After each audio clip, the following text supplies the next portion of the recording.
Chapter 1 the basics of human communication. मानव सभ्यता की पूरी नींव संवाद पर टिकी है। यदि इंसान संवाद करना न जानता तो न संस्कृति बन पाती, न समाज, न ही रिश्तों की जटिल परतें। परंतु इस सरल दिखने वाले शब्द कम्युनिकेशन के भीतर जितनी गहराई छिपी है, उतनी गहराई शायद हमारे अस्तित्व के किसी और हिस्से में नहीं। अधिकांश लोग सोचते हैं कि संवाद केवल बोलने और सुनने तक सीमित है, पर असल सच ये है कि हम जितना बोलते हैं उससे कहीं अधिक अनसेड मैसेजेस भेजते और प्राप्त करते हैं। और इन्हीं अनकहे संकेतों में छिपा है डार्क साइकोलॉजी का सबसे गहरा रहस्य। शब्द केवल सतह है। जब हम किसी से बात करते हैं, हमारे शब्द कुल प्रभाव का केवल 7% होते हैं। बाकी प्रभाव टोन, शरीर की हरकतों और चेहरे की सूक्ष्म गतिविधियों से आता है। यही कारण है कि कभी-कभी कोई व्यक्ति हमें केवल देखकर ही डरा देता है, भले उसने एक शब्द भी न कहा हो। या कभी कोई मुस्कान हमें सुरक्षा और अपनापन दे जाती है, भले उसकी भाषा हमें समझ ना आए।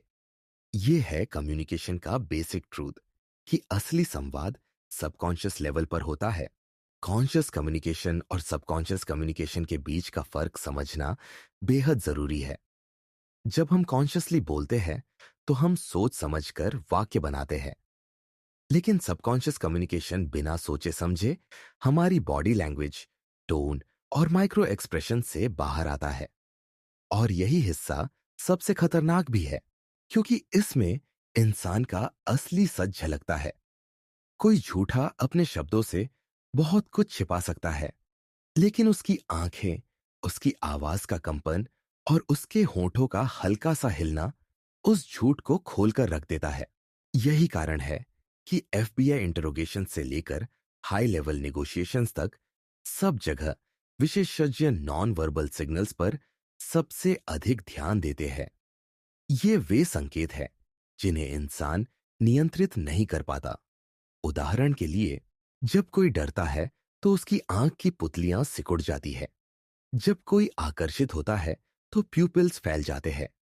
जब कोई झूठ बोल रहा होता है तो उसके शरीर में माइक्रो ट्विचेस दिखाई देते हैं।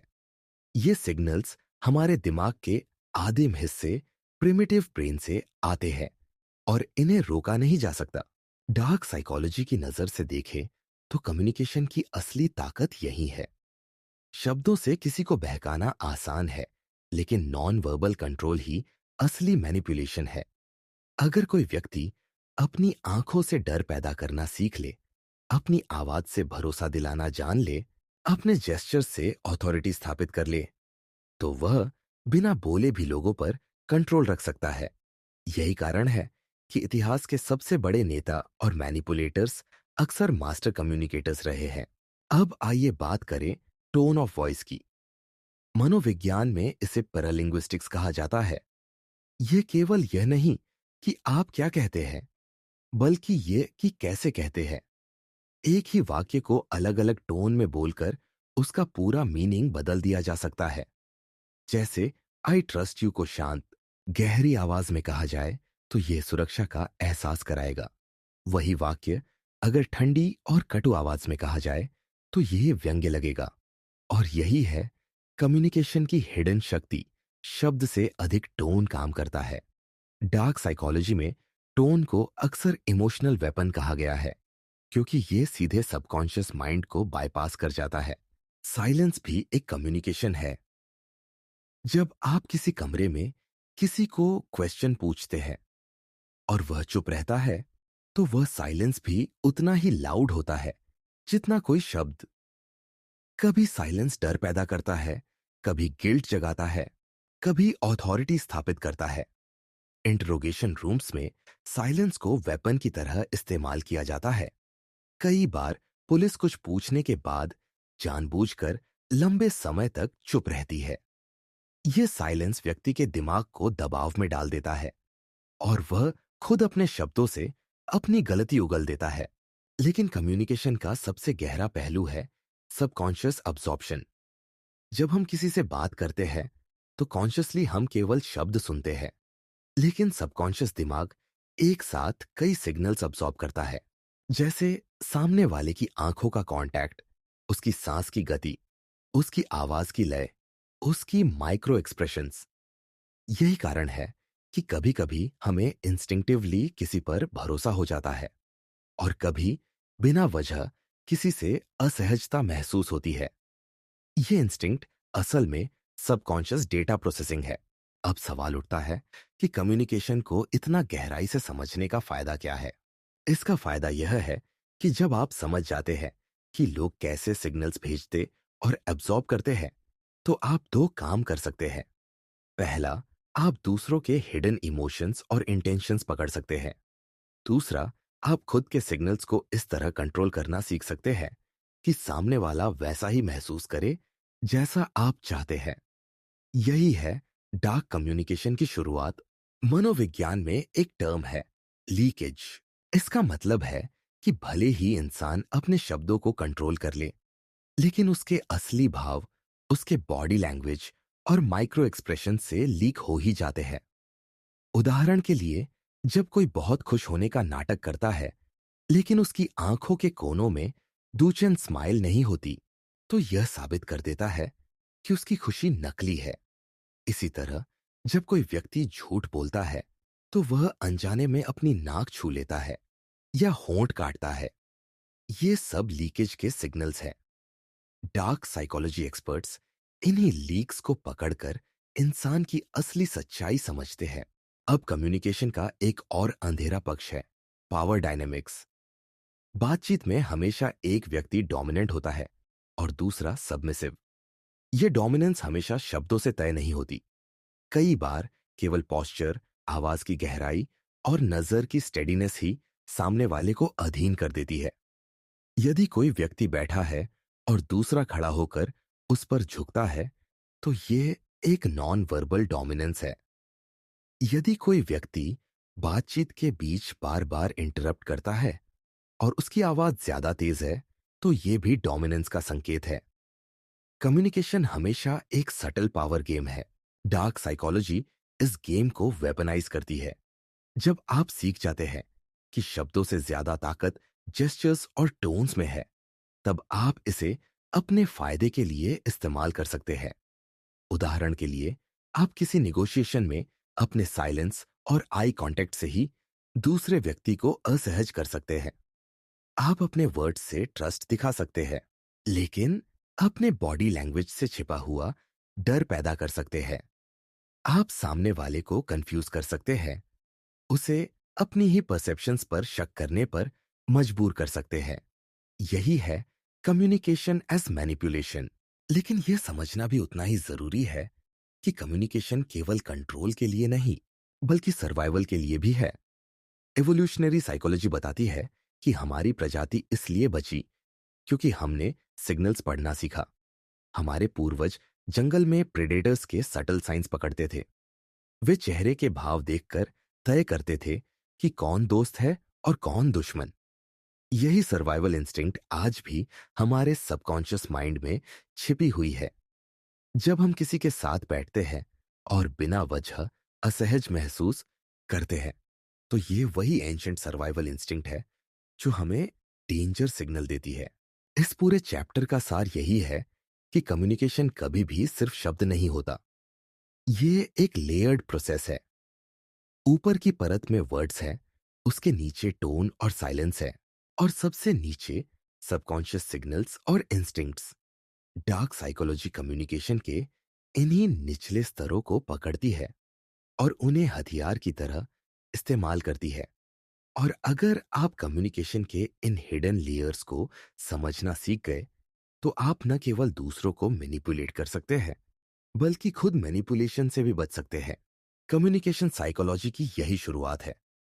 शब्द केवल सरफेस है, असली खेल उनके पीछे छिपे सबकॉन्शियस ट्रिगर्स का है। यह बेसिक अंडरस्टैंडिंग वह नींव है जिस पर आगे के सारे चैप्टर्स खड़े होंगे। अगले चरणों में हम देखेंगे कि कैसे यह बेसिक अंडरस्टैंडिंग एडवांस टूल्स में बदलती है। Frame control, subconscious triggers, emotional manipulation और फ्रेम वॉरफेयर तक। परंतु याद रखिए, सबसे पहली कुंजी यही है, Communication is never just words. It is power hidden beneath silence, signals, and subconscious absorption. अगर आपको यह चैप्टर पसंद आया और आपने इसके अंदर छुपी साइकोलॉजिकल टैक्टिक्स समझी, तो नीचे लाइक दबाना मत भूलिए और चैनल को सब्सक्राइब करें ताकि आप अगले चैप्टर्स में भी सबकॉन्शियस माइंड और मैनिपुलेशन की गहराइयों को जान सके।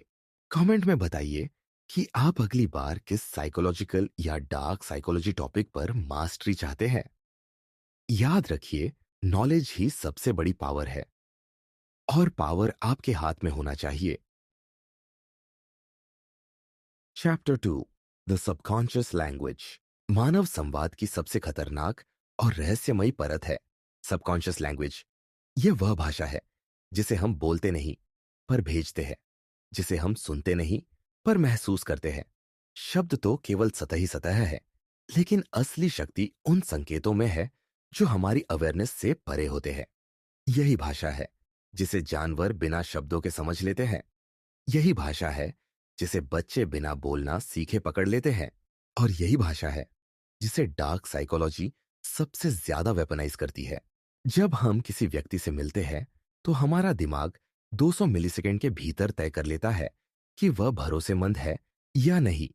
पर यह निर्णय शब्दों पर नहीं होता।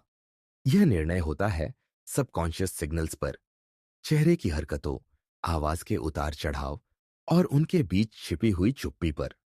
यह वही सिग्नल्स हैं जिन्हें हम कभी गट फीलिंग, कभी इंट्यूशन, तो कभी इंस्टिंक्ट कहते हैं। लेकिन असल में यह सिर्फ दिमाग का अद्भुत प्रोसेसिंग है जो बिना शब्दों के किसी की असली सच्चाई को पकड़ लेता है। सबसे पहले समझते हैं माइक्रो एक्सप्रेशंस को। ये चेहरे पर आने वाले वे सूक्ष्म भाव हैं जो केवल एक चौथाई सेकंड तक रहते हैं। इतनी तेजी से आते और चले जाते हैं कि हमारा कॉन्शियस माइंड उन्हें पकड़ भी नहीं पाता। लेकिन सबकॉन्शियस माइंड इन भावों को साफ साफ रजिस्टर कर लेता है। जब कोई व्यक्ति खुश होने का नाटक करता है पर एक पल के लिए उसके होंठ कस जाते हैं, वह माइक्रो एक्सप्रेशन बता देता है कि खुशी नकली है। जब कोई गुस्सा छिपाने की कोशिश करता है पर पलकें कसकर बंद हो जाती है, वह माइक्रो एक्सप्रेशन सच खोल देता है। यही कारण है कि झूठ पकड़ देने वाले विशेषज्ञ सबसे पहले चेहरे की इन्हीं सूक्ष्म हरकतों को पढ़ना सीखते हैं। डार्क साइकोलॉजी में माइक्रो एक्सप्रेशंस को लीकेजेस ऑफ द सोल कहा जाता है, क्योंकि इंसान अपनी भाषा, अपनी कहानियां, यहां तक कि अपने जेस्चर्स भी कंट्रोल कर सकता है। लेकिन माइक्रो एक्सप्रेशंस उसके भीतर के छिपे हुए सच को बाहर ला ही देते हैं। ये सिग्नल्स बताते हैं कि सामने वाला असल में क्या महसूस कर रहा है। डर, गुस्सा, खुशी, शर्म या घृणा। और अगर आप इन्हें पढ़ना सीख जाए तो आप लोगों की असलियत उनके अपने शब्दों से पहले ही जान लेंगे। अब आते हैं टोन और पिच पर। किसी भी बातचीत का सबसे ज्यादा असर शब्दों से नहीं बल्कि टोन ऑफ वॉइस से होता है। साइकोलॉजी में इसे पैरालिंग्विस्टिक फीचर्स कहा जाता है। टोन यह बताता है कि व्यक्ति के भीतर कौन सी भावना सक्रिय है। यदि कोई व्यक्ति ऊंची और कांपती आवाज में बोल रहा है तो यह इनसिक्योरिटी का संकेत है। यदि कोई धीमी, गहरी और स्टेडी आवाज में बोल रहा है तो यह डोमिनेंस और कंट्रोल का संकेत है। पिच भी सबकॉन्शियस सिग्नल्स भेजती है। रिसर्च बताती है कि गहरी आवाज वाले लोगों को ज्यादा ऑथोरिटेटिव और ट्रस्टवर्दी माना जाता है। यही कारण है कि नेता और प्रभावशाली लोग अक्सर अपनी आवाज को गहराई में ट्रेन करते हैं। वहीं तेज, तीखी और असमान पिच डर, बेचैनी या असत्य का संकेत देती है। डार्क साइकोलॉजी में टोन और पिच को इमोशनल एंकर्स की तरह इस्तेमाल किया जाता है। एक मैनिपुलेटर अपनी आवाज से भरोसा पैदा कर सकता है और उसी आवाज से डर भी बिठा सकता है। अब बात करते हैं पॉजेस और साइलेंस की। अधिकांश लोग सोचते हैं कि बातचीत केवल शब्दों का खेल है, पर सच यह है कि साइलेंस उतना ही पावरफुल होता है जितना स्पीच। जब आप किसी प्रश्न का उत्तर देने से पहले लंबा पॉज लेते हैं तो सामने वाला असहज होने लगता है। वह सोचता है कि आप क्या छिपा रहे हैं। साइलेंस एक साइकोलॉजिकल प्रेशर बनाता है। इंटरोगेशन रूम्स में साइलेंस का इस्तेमाल बार बार किया जाता है। सवाल पूछकर जब पुलिस चुप हो जाती है तो अपराधी खुद अपने शब्दों से ज्यादा बता देता है। लेकिन साइलेंस हमेशा दबाव का संकेत नहीं होता। कई बार साइलेंस ट्रस्ट भी बनाता है। जब दो लोग एक दूसरे के साथ इतने कंफर्टेबल हो जाते हैं कि उन्हें हर पल शब्दों की जरूरत नहीं होती, तब साइलेंस इंटीमेसी का संकेत बन जाता है। इसी तरह बातचीत में सही जगह पर पॉज लेना यह दर्शाता है कि व्यक्ति कॉन्फिडेंट है और अपने शब्दों को वजन देना जानता है। यही कारण है कि महान वक्ता पॉजेस का मास्टरफुल उपयोग करते हैं। उनका हर पॉज श्रोताओं के दिमाग में गहराई से उतरता है। यहां से आता है कम्युनिकेशन का सबसे सटल वेपन, ट्रस्ट सिग्नल्स। इंसान का सबकॉन्शियस माइंड लगातार यह तय कर रहा होता है कि सामने वाला भरोसेमंद है या नहीं। यह भरोसा शब्दों से नहीं बनता, बल्कि छोटे छोटे नॉन वर्बल सिग्नल से बनता है। जैसे consistent eye contact, steady breathing, calm tone और ओपन बॉडी लैंग्वेज। जब कोई व्यक्ति आपके साथ बातचीत के दौरान बार बार आपकी मूवमेंट्स मिरर करता है, तो सबकॉन्शियसली आप उस पर ज्यादा भरोसा करने लगते हैं। इसे मिररिंग इफेक्ट कहा जाता है।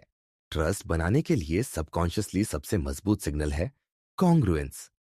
इसका मतलब है कि शब्द, टोन और बॉडी लैंग्वेज एक दूसरे से मेल खाएं। यदि कोई कहे, मुझे तुम पर भरोसा है, लेकिन उसकी आवाज कांप रही हो और वह आंखें चुरा रहा हो, तो सबकॉन्शियसली हम समझ जाते हैं कि वह झूठ बोल रहा है। लेकिन अगर शब्द, आवाज और जेस्चर्स सब एक ही दिशा में हो, तो ट्रस्ट तुरंत स्थापित हो जाता है। यही कारण है कि मैनिपुलेटर्स कॉन्ग्रुएंस की आर्ट को मास्टर करते हैं। वे अपने वर्ड्स और नॉन वर्बल सिग्नल्स को इस तरह सिंक्रोनाइज करते हैं कि सामने वाला तुरंत उन पर भरोसा करने लगे। सबकॉन्शियस सिग्नल्स का सबसे डरावना पहलू यह है कि ये सिग्नल्स बिना बोले ही पूरे माहौल की एनर्जी बदल देते हैं। कभी आपने देखा है कि कोई व्यक्ति कमरे में आते ही माहौल भारी हो जाता है, जबकि कोई और व्यक्ति आते ही हल्कापन और आराम पैदा कर देता है। ये शब्दों से नहीं होता, ये होता है उनके सबकॉन्शियस सिग्नल से।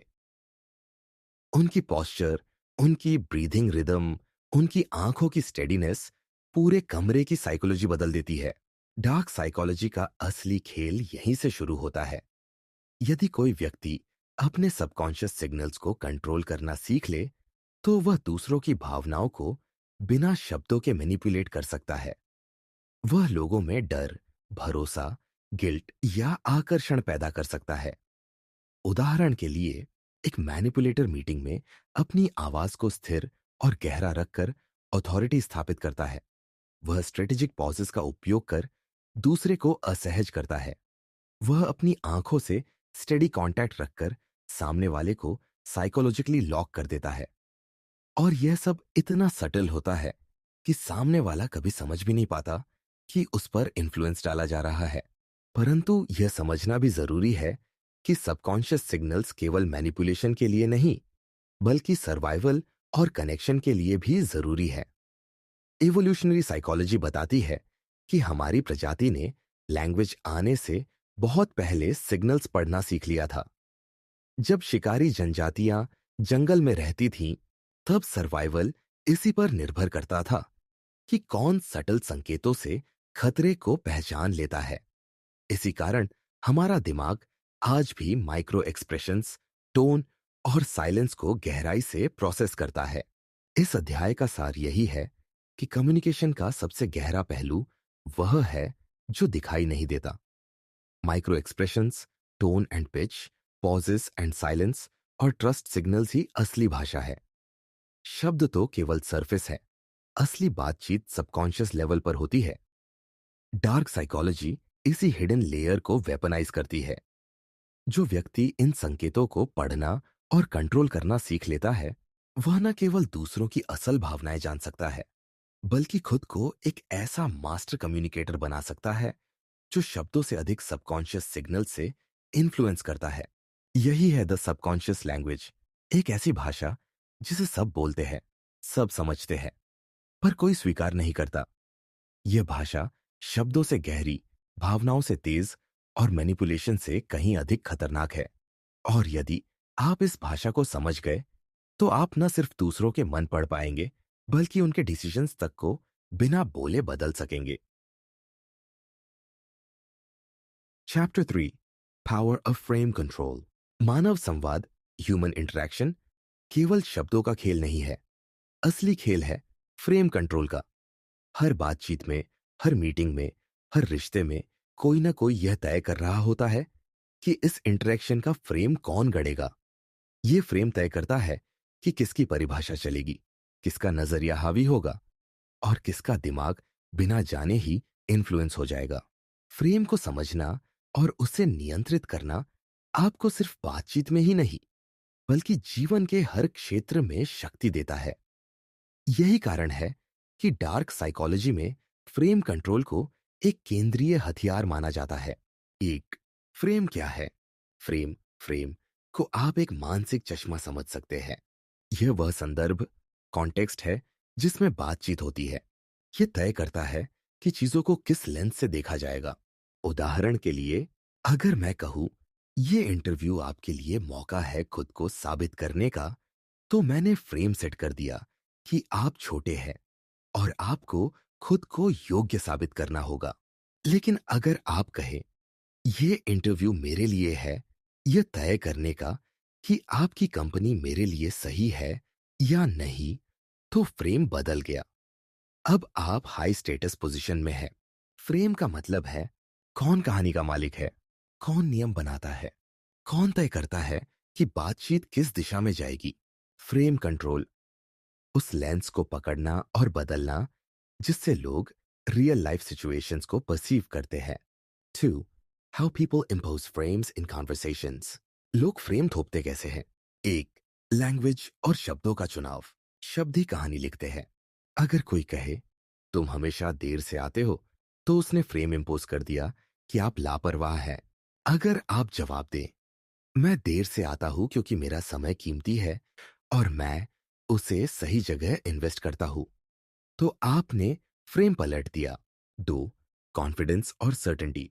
फ्रेम सिर्फ शब्दों से नहीं, बल्कि सर्टेनिटी से बनता है। जो व्यक्ति सबसे ज्यादा कॉन्फिडेंट दिखाई देता है, वही फ्रेम डिफाइन करता है। 3. Body language. आंखों का कांटेक्ट, जेस्चर्स, पोस्चर सब ये तय करते हैं कि कौन डोमिनेंट फ्रेम में है। लो पोस्चर, झुकी नजर, डर आप दूसरे के फ्रेम में खिंच गए। Relax posture, steady eye contact, आप अपना फ्रेम इम्पोज कर रहे हैं। 4. Story telling. कहानियां फ्रेम इम्पोज करने का सबसे सटल हथियार है। उदाहरण, कोई कहे जब मैं आपकी उम्र का था तब मैंने ये सब अचीव किया था। उसने फ्रेम इम्पोज किया कि आप छोटे और इनएक्सपीरियंस्ड हैं। 3. हाई वर्सेस लो स्टेटस फ्रेम्स। फ्रेम हमेशा पावर डायनामिक्स से जुड़ा होता है। हाई स्टेटस फ्रेम आप डिफाइन करते हैं कि बातचीत किस बारे में है। आप रिएक्शनरी नहीं, बल्कि प्रोएक्टिव होते हैं। दूसरे लोग आपके सिग्नल्स को फॉलो करते हैं। लो स्टेटस फ्रेम आप हमेशा डिफेंसिव होते हैं। आपकी एनर्जी दूसरों के रूल्स के हिसाब से चलती है। आप वैलिडेट करने में फंस जाते हैं।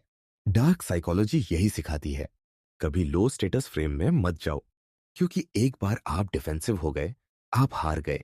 4. Frame battles and dominance. अब असली खेल शुरू होता है, फ्रेम बैटल्स। हर बातचीत में दो लोग अपने अपने फ्रेम लेकर आते हैं।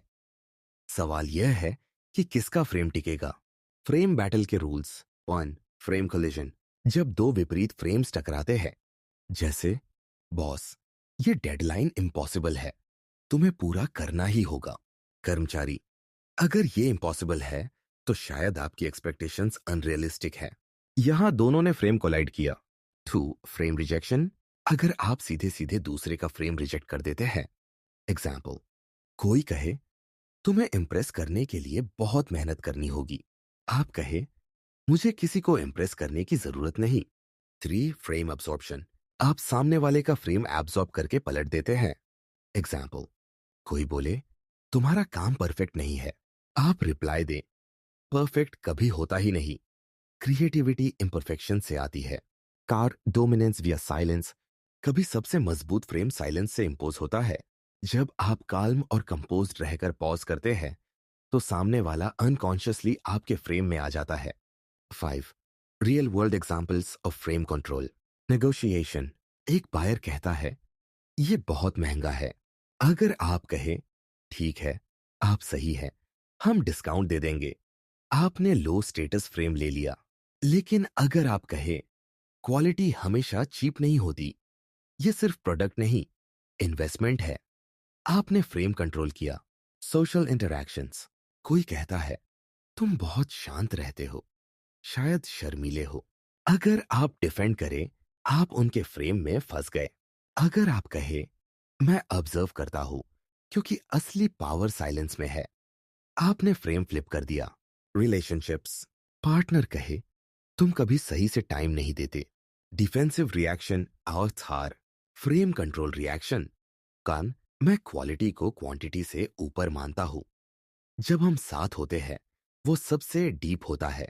6. Psychological foundation of frame control. Frame control सिर्फ एक्सटर्नल स्ट्रेटेजी नहीं है, ये गहरे साइकोलॉजिकल रूट्स पर खड़ा है। 1. अथॉरिटी बायस। लोग नेचुरली उस व्यक्ति के फ्रेम को मानते हैं जो अथॉरिटी प्रोजेक्ट करता है। 2. Social proof. जब लोग देखते हैं कि दूसरे लोग किसी फ्रेम को एक्सेप्ट कर रहे हैं तो वे भी अनकॉन्शियसली उसे मान लेते हैं। 3. Cognitive dissonance. जब आपका फ्रेम इतनी मजबूती से इम्पोज होता है कि सामने वाला उसे रिजेक्ट नहीं कर पाता, तो वह अपने बिलीफ्स एडजस्ट कर लेता है। 4. Status games. फ्रेम हमेशा स्टेटस से जुड़ा है। इंसान सबकॉन्शियसली डोमिनेंस हायरार्की में अपने पोजीशन के लिए लड़ता है। 7.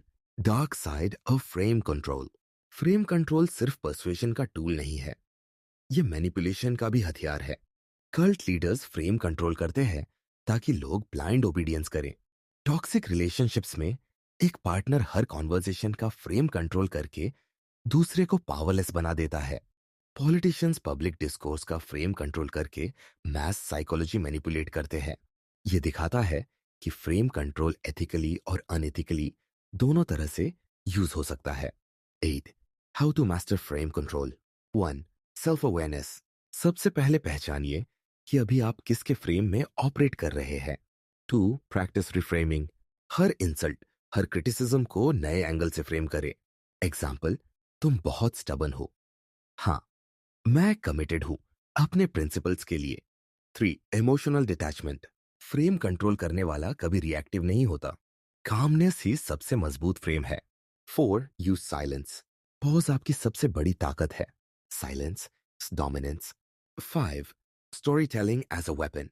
पावरफुल स्टोरीज आपके फ्रेम को इनविजिबल तरीके से इंपोज करती है। निष्कर्ष, फ्रेम कंट्रोल वह कला है जिससे आप तय करते हैं कि हकीकत किस लेंस से देखी जाएगी।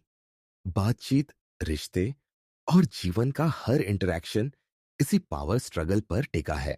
हाई स्टेटस फ्रेम हमेशा जीतता है, लो स्टेटस फ्रेम हमेशा रिएक्टिव होता है। फ्रेम बैटल्स ही डोमिनेंस तय करते हैं।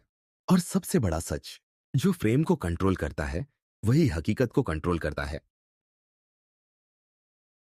Chapter 4, psychological triggers in conversation. मानव बातचीत केवल शब्दों का आदान प्रदान नहीं है, बल्कि यह अवचेतन सबकॉन्शियस स्तर पर होने वाला एक जटिल नृत्य है। हम अक्सर सोचते हैं कि हम अपनी मर्जी से निर्णय ले रहे हैं, लेकिन सच्चाई यह है कि हमारी मानसिकता को कुछ छिपे हुए मनोवैज्ञानिक ट्रिगर्स, साइकोलॉजिकल ट्रिगर्स, चुपचाप नियंत्रित करते रहते हैं। इन्हें हम सबकॉन्शियस ट्रिगर्स कह सकते हैं। ये ट्रिगर्स सीधे हमारे रीजनिंग को प्रभावित नहीं करते, बल्कि हमारी परसेप्शन, भावनाओं और प्रतिक्रियाओं को संचालित करते हैं।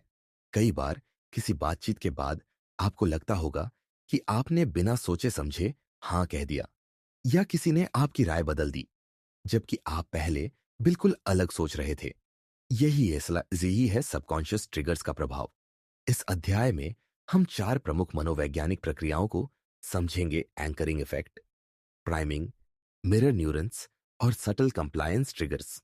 एक, एंकरिंग इफेक्ट। पहला प्रभाव, सबसे गहरा, मानव मस्तिष्क का एक सबसे शक्तिशाली सबकॉन्शियस ट्रिगर है एंकरिंग इफेक्ट। इसका अर्थ है कि हम किसी भी निर्णय या बातचीत को शुरुआती जानकारी के आधार पर ही तौलने लगते हैं। उदाहरण के लिए, यदि कोई कहे कि यह मोबाइल 50,000 रुपए का है लेकिन आपको 30,000 में मिलेगा, तो हमारा दिमाग पहले 50,000 पर टिक जाता है। 30,000 अब हमें सस्ता लगने लगता है, जबकि असल में उसकी असली कीमत शायद सिर्फ 20,000 ही हो। यही प्रक्रिया बातचीत में भी होती है। अगर कोई व्यक्ति शुरुआत में ही खुद को विशेषज्ञ या अनुभवी बताकर फ्रेम करता है, तो बाकी बातचीत उस एंकर पर आधारित रहती है। सामने वाला उसके विचारों को ज्यादा महत्व देता है। प्रैक्टिकल उपयोग, बातचीत की शुरुआत में ही अपना डिजायर्ड एंकर सेट करें। यदि आप किसी निगोशिएशन में हैं, तो पहला आंकड़ा या प्रस्ताव हमेशा आपको ही देना चाहिए। रिलेशनशिप और दोस्ती में भी शुरुआत का इंप्रेशन लंबे समय तक दिमाग में एंकर बनकर रहता है। दो, प्राइमिंग और हिडन इन्फ्लुएंस, शब्दों के नीचे छिपा असर। प्राइमिंग एक ऐसा सबकॉन्शियस ट्रिगर है जो हमारी सोच को दिशा देता है बिना हमें पता चले। जब किसी को पहले से किसी शब्द, भावना या विचार से अवगत कराया जाता है, तो उसकी बाद की प्रतिक्रियाएं उसी दिशा में झुकने लगती है। उदाहरण के लिए, यदि किसी व्यक्ति को बातचीत से पहले सफलता, जीत, सम्मान जैसे शब्द बार बार सुनाए जाए, तो वह आगे की बातचीत में ज्यादा आत्मविश्वासी और सकारात्मक प्रतिक्रिया देगा। इसके विपरीत, अगर हार, थकान, असफलता जैसे शब्द सुने, तो उसकी ऊर्जा और निर्णय लेने की क्षमता कमजोर पड़ जाएगी। प्राइमिंग का असर इतना सटल होता है कि सामने वाला व्यक्ति खुद भी यह नहीं समझ पाता कि उसकी सोच किस चीज से प्रभावित हो रही है। प्रैक्टिकल उपयोग, बातचीत शुरू करने से पहले माहौल या शब्दों से सटल प्राइमिंग कीजिए। यदि आप इन्फ्लुएंस करना चाहते हैं, तो बार बार वही पॉजिटिव शब्दों या मेटाफोर्स का उपयोग करें जो आपकी बात को सपोर्ट करते हो। विज्ञापन जगत में यही तकनीक काम करती है। कोई भी ब्रांड अपने नाम को सक्सेस, ब्यूटी या हैप्पीनेस के सिंबल से प्राइम करता है। तीन, मिरर न्यूरॉन्स और रपोर, परछाई की शक्ति। मानव मस्तिष्क में मौजूद मिरर न्यूरॉन्स हमें दूसरों की भावनाओं और हरकतों को कॉपी करने पर मजबूर करते हैं। जब हम किसी को हंसते हुए देखते हैं, तो हमारा दिमाग भी वैसी ही भावना महसूस करने लगता है। यही कारण है कि यॉर्निंग या हंसी अक्सर कंटेजियस होती है। बातचीत में मिरर न्यूरॉन्स का प्रभाव बेहद गहरा है। यदि आप सामने वाले के हाव भाव, आवाज के टोन और बॉडी लैंग्वेज को सटल तरीके से मिरर करते हैं, तो अवचेतन स्तर पर उसे लगता है कि आप उसकी ही तरह सोचते और महसूस करते हैं। इससे गहरा रपोर्ट और भरोसा बनता है। प्रैक्टिकल उपयोग, बातचीत में सटल मिररिंग करें। जैसे वह व्यक्ति धीरे बोल रहा है, तो आप भी अपनी गति थोड़ी कम करें। उसके शब्दों के पैटर्न या फ्रेजेस को दोहराना भी रिपोर्ट बनाने का एक तरीका है। ध्यान रखें कि मिररिंग जबरदस्ती न लगे, बल्कि नेचुरल लगे, तभी सबकॉन्शियस कनेक्शन मजबूत होता है। चार, सटल कंप्लायंस ट्रिगर्स, सहमति निकालने की कला। बातचीत में कई बार हम चाहते हैं कि सामने वाला हमारी बात माने। सीधा आदेश या जोर डालना अक्सर उल्टा असर करता है। लेकिन कुछ सटल कंप्लायंस ट्रिगर्स हैं जो सामने वाले को बिना प्रतिरोध हमारी बात मानने पर मजबूर कर सकते हैं। इनमें से एक है स्मॉल कमिटमेंट्स का नियम।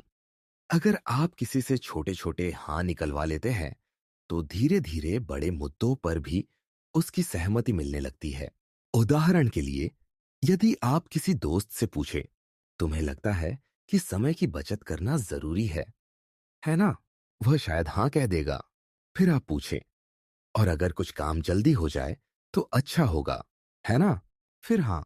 अब तीसरे स्टेप में आप कह सकते हैं, तो चलो ये तरीका आजमाते हैं, इससे समय बचेगा। इस बिंदु तक आते आते वह लगभग सहमत हो चुका होगा। प्रैक्टिकल उपयोग। बड़े अनुरोध से पहले हमेशा छोटे अनुरोधों से शुरुआत करें। लोगों को सटली रिमाइंड करें कि उन्होंने पहले ही आपसे सहमति जताई थी। जितनी बार कोई व्यक्ति हाँ कहता है, उतना ही वह अपने दिमाग में कंसिस्टेंसी बनाए रखने की कोशिश करेगा। गहराई से समझना क्यों काम करते हैं ये सबकॉन्शियस ट्रिगर्स। अब सवाल उठता है कि ये सब ट्रिगर्स इतने प्रभावी क्यों हैं। इसका कारण है मानव मस्तिष्क की सीमित ऊर्जा।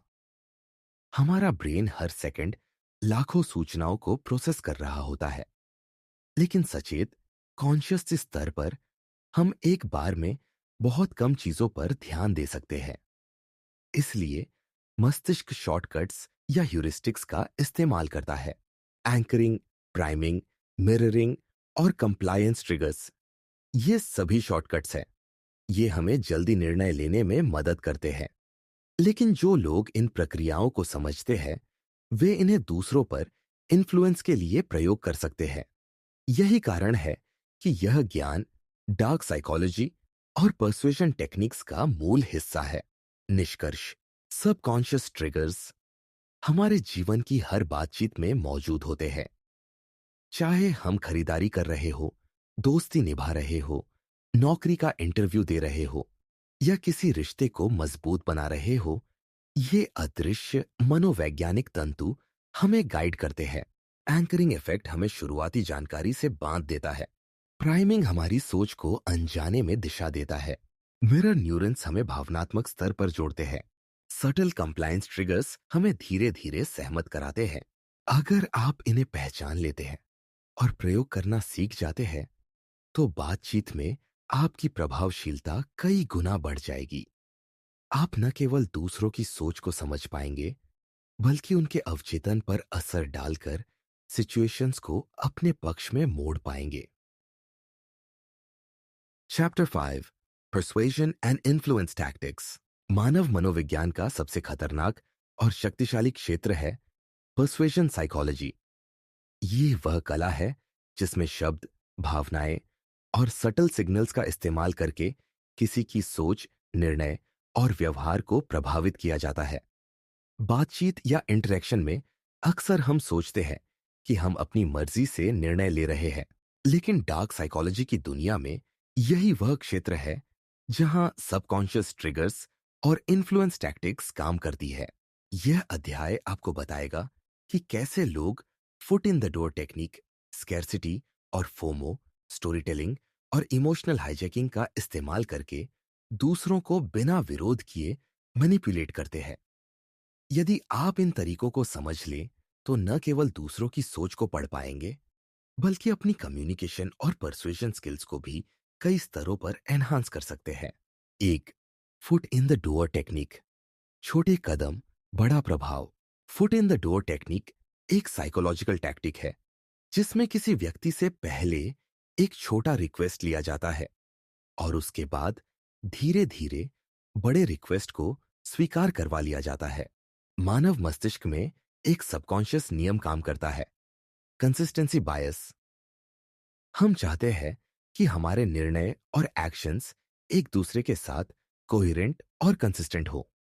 जब हम पहले एक छोटा यस कहते हैं, तो हमारा सबकॉन्शियस मानता है कि अब हमें उसी ट्रेजेक्टरी में आगे भी अग्री करना चाहिए। उदाहरण के लिए, कोई सेल्स पर्सन पहले आपसे पूछता है, क्या आप हमारी न्यूज़लेटर के लिए सब्सक्राइब करेंगे? आप हाँ कहते हैं। उसके बाद वह पूछता है, तो क्या आप यह प्रीमियम पैकेज खरीदना चाहेंगे?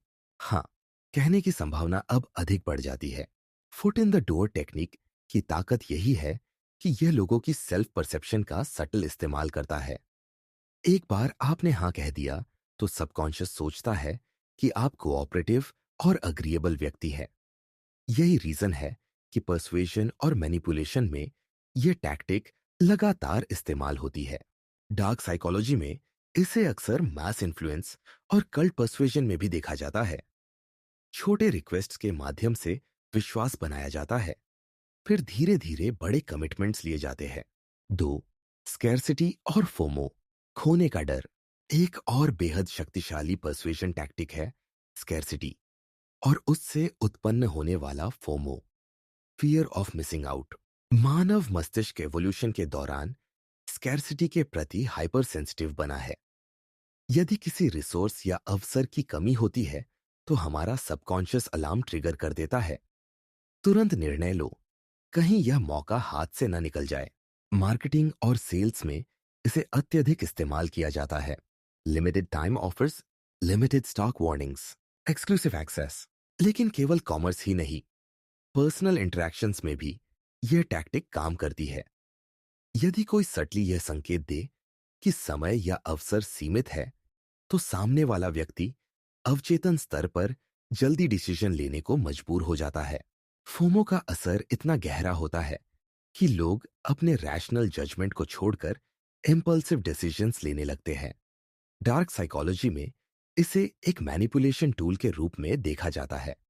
जो व्यक्ति स्कैर्सिटी और फोमो को समझता है, वह किसी भी नेगोशिएशन, सेल्स या पर्सनल इन्फ्लुएंस सिनारियो में आसानी से लेवरेज बना सकता है। 3. स्टोरी टेलिंग एज पर्सुएजन, कहानियां और भावनाएं।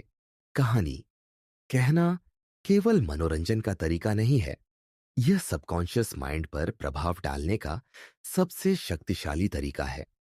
हमारे दिमाग में इंफॉर्मेशन तभी सबसे अधिक प्रभावित करती है जब वह नैरेटिव स्ट्रक्चर में हो, जिसमें इमोशंस, कैरेक्टर्स और कॉन्फ्लिक्ट शामिल हो। कहानी के भीतर आइडियाज और वैल्यूज एम्बेड की जाती है।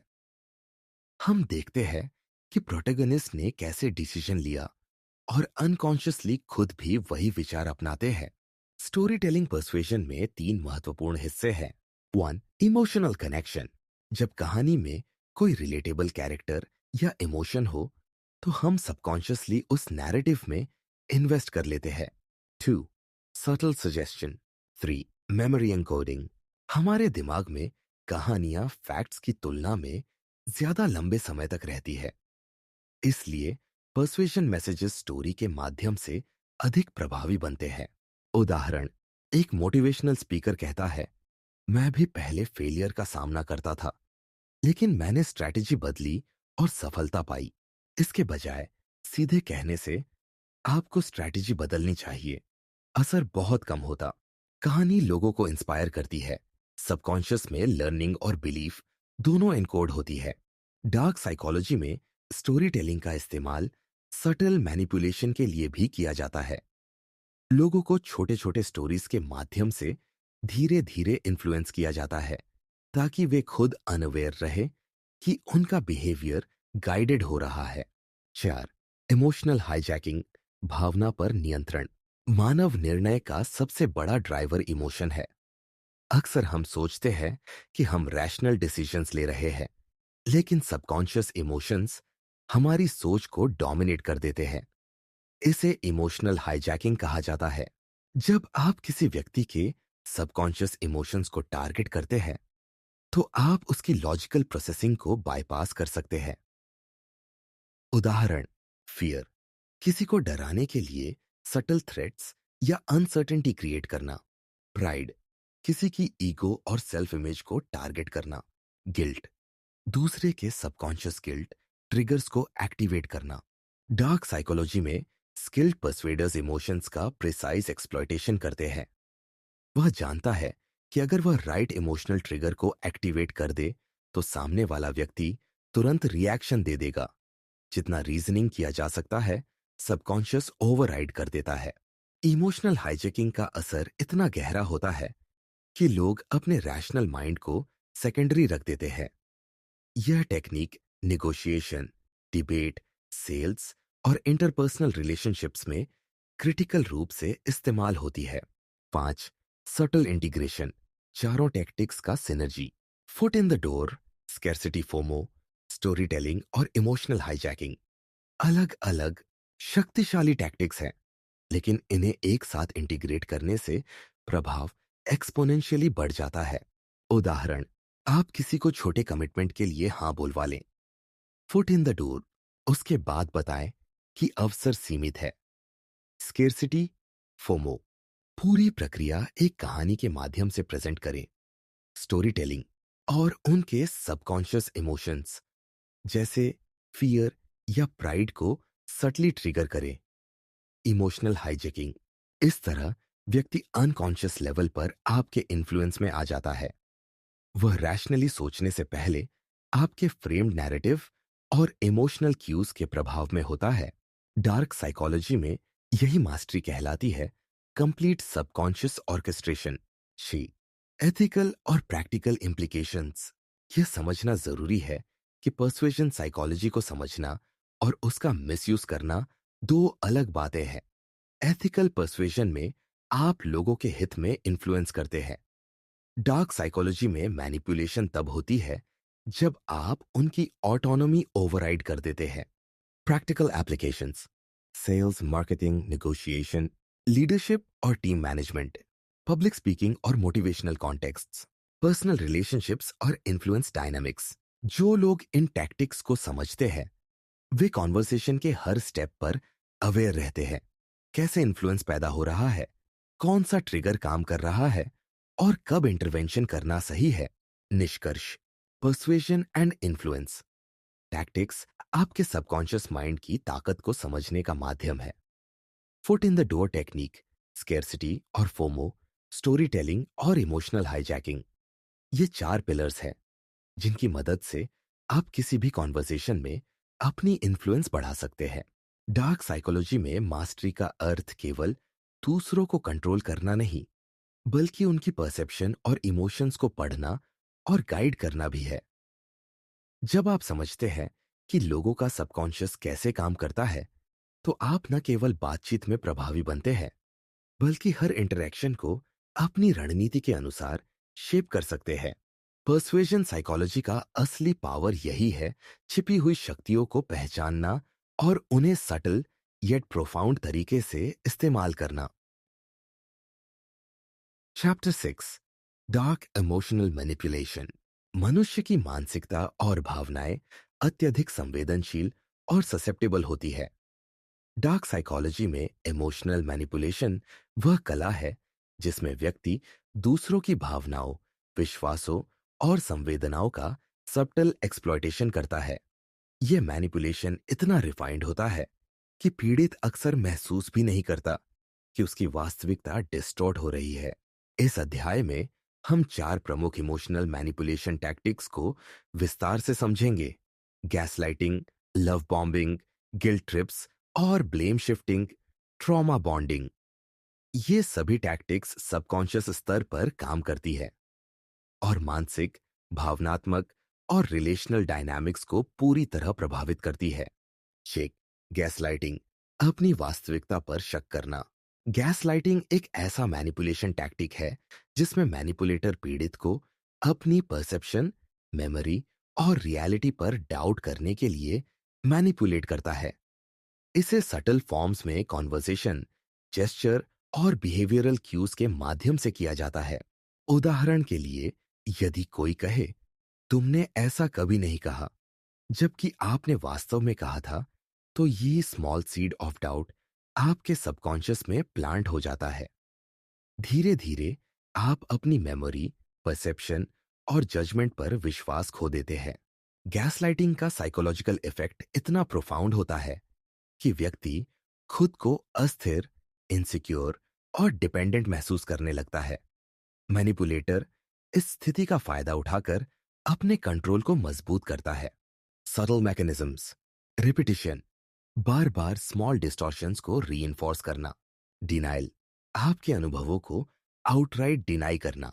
डिस्ट्रैक्शन, वास्तविक मुद्दों को इरेलेवेंट टॉपिक्स से डाइवर्ट करना। मिनिमाइजेशन, आपकी फीलिंग्स या कंसर्न्स को ट्रिवियल साबित करना। डार्क साइकोलॉजी में गैसलाइटिंग का अल्टीमेट गोल होता है पावर एंड कंट्रोल। पीड़ित अपने अनुभवों और डिसीजंस पर विश्वास खो देता है और मैनिपुलेटर का फ्रेम और रियलिटी डोमिनेट करने लगता है। 2, लव बॉम्बिंग, अत्यधिक प्रेम का जाल। लव बॉम्बिंग एक ऐसा टैक्टिक है जिसमें मैनिपुलेटर अपने टारगेट को अत्यधिक अफेक्शन, अटेंशन और कॉम्प्लीमेंट्स के माध्यम से ओवरवेल्म करता है। शुरुआत में यह सब बहुत पॉजिटिव और डिजायरेबल लगता है, लेकिन इसका हिडन एजेंडा कंट्रोल और डिपेंडेंसी बनाना होता है। यह टैक्टिक अक्सर रोमांटिक रिलेशनशिप्स में देखा जाता है, लेकिन प्रोफेशनल और सोशल कॉन्टेक्स्ट में भी काम करता है। सबकॉन्शियस स्तर पर लव बॉम्बिंग पीड़ित को यह सिग्नल देता है कि वह मैनिपुलेटर के अप्रूवल और प्रेजेंस के बिना अधूरा है। हाई इंटेंसिटी अफेक्शन और अटेंशन के कारण डोपामीन और ऑक्सीटोसिन रिलीज होता है, जिससे व्यक्ति इमोशनली एडिक्टेड हो जाता है। की कंपोनेंट्स: एक्सेसिव प्रेज और एडमिरेशन, कांस्टेंट मैसेजिंग और अवेलेबिलिटी, गिफ्ट्स, सरप्राइजेस और attention, rapid escalation of emotional intimacy. Dark psychology perspective में लव बॉम्बिंग के बाद मैनिपुलेटर धीरे धीरे बाउंड्रीज को पुश करता है, क्रिटिसिज्म और कंट्रोल को इंट्रोड्यूस करता है और इमोशनल डिपेंडेंसी को मैक्सिमाइज करता है। 3. गिल्ट ट्रिप्स और ब्लेम शिफ्टिंग, जिम्मेदारी पलटाना। गिल्ट ट्रिप्स और ब्लेम शिफ्टिंग दो क्लोजली रिलेटेड टैक्टिक्स हैं। गिल्ट ट्रिप्स: यह टैक्टिक व्यक्ति के सबकॉन्शियस सेंस ऑफ रिस्पॉन्सिबिलिटी और मोरालिटी को एक्सप्लॉइट करती है। मैनिपुलेटर सटल या एक्सप्लिसिट तरीके से यह सिग्नल देता है कि आपका बिहेवियर, डिसीजन या इमोशन उसकी डिसैटिस्फैक्शन का कारण है। उदाहरण: अगर तुम मेरे लिए इतना केयर नहीं करोगे तो मैं दुखी हो जाऊंगा। तुम हमेशा सेल्फिश रहते हो, तुम्हारी वजह से सब परेशान हैं। सबकॉन्शियस स्तर पर गिल्ट ट्रिप पीड़ित को कंपेल्ड करता है कि वह मैनिपुलेटर की नीड्स और डिमांड्स के अनुसार बिहेव करे। ब्लेम शिफ्टिंग: इस टैक्टिक में मैनिपुलेटर अपनी गलतियों और फेलियर्स को पीड़ित पर ट्रांसफर कर देता है। वह अपनी अकाउंटेबिलिटी को अवॉइड करता है और सब कुछ विक्टिम की रिस्पॉन्सिबिलिटी बना देता है। एग्जाम्पल: किसी फेल्ड प्रोजेक्ट के लिए मैनिपुलेटर कहे, अगर तुम समय पर सपोर्ट देते तो यह नहीं होता। वास्तविकता में मैनिपुलेटर की फीलिंग्स को हाइड किया जाता है। डार्क साइकोलॉजी में गिल्ट ट्रिप्स और ब्लेम शिफ्टिंग मिलकर पीड़ित की सेल्फ एस्टीम और एजेंसी को सिस्टमैटिकली वीकन करते हैं। सबकॉन्शियस गिल्ट और रिस्पॉन्सिबिलिटी पीड़ित को मैनिपुलेटर की कंट्रोल में बांधते हैं। 4. ट्रॉमा बॉन्डिंग, पीड़ा में बंधन। ट्रॉमा बॉन्डिंग एक साइकोलॉजिकल फिनोमेनन है जिसमें पीड़ित और मैनिपुलेटर के बीच इमोशनल अटैचमेंट अब्यूसिव डायनामिक्स के कारण मजबूत हो जाता है। यह बॉन्ड पैराडॉक्सिकल है। पीड़ित अब्यूसिव बिहेवियर से चोट खाता है, लेकिन समय समय पर मैनिपुलेटर के ओकेजनल अफेक्शन, अपॉलॉजी या रिवॉर्ड के कारण अटैचमेंट और स्ट्रांग हो जाता है। Subconscious dynamics: intermittent reinforcement, reward और पनिशमेंट का अनप्रेडिक्टेबल पैटर्न ब्रेन को कंडीशन करता है। कॉग्निटिव डिसोनेंस: पीड़ित खुद से कहता है कि अब्यूसिव बिहेवियर जस्टिफाइड है ताकि इंटरनल कॉन्फ्लिक्ट रिड्यूस हो। Emotional dependency: highs and lows के पैटर्न के कारण सबकॉन्शियस लेवल पर अटैचमेंट बनता है। ट्रॉमा बॉन्डिंग का असर इतना गहरा होता है कि पीड़ित रिलेशनशिप को छोड़ नहीं पाता, क्योंकि सबकॉन्शियस माइंड मैनिपुलेशन के पैटर्न्स के साथ कंडीशनड होता है। यह टैक्टिक अब्यूसिव रिलेशनशिप्स, कल्ट्स और मैनिपुलेटिव प्रोफेशनल डायनामिक्स में बहुत कॉमन है। 5. सटल इंटीग्रेशन, चारों टैक्टिक्स का synergy. Gaslighting, love bombing, guilt trips, chair, blame shifting और ट्रॉमा बॉन्डिंग, ये चार टैक्टिक्स अलग अलग शक्तिशाली हैं, लेकिन इन्हें कंबाइन करने से मैनिपुलेटर के पास कंप्लीट इमोशनल कंट्रोल आता है। पहले प्यार और अफेक्शन से डिपेंडेंस क्रिएट करना, लव बॉम्बिंग। फिर सटल डिस्टोर्शंस और डिनायल से परसेप्शन बदलना, गैसलाइटिंग। लगातार गिल्ट और रिस्पॉन्सिबिलिटी ट्रांसफर करना, गिल्ट ट्रिप्स, ब्लेम शिफ्टिंग और इंटरमिटेंट रिवॉर्ड और पनिशमेंट से अटैचमेंट बनाना, ट्रॉमा बॉन्डिंग। इस तरह मैनिपुलेटर सबकॉन्शियस स्तर पर पूरी रियलिटी को अपने फेवर में रीशेप कर देता है।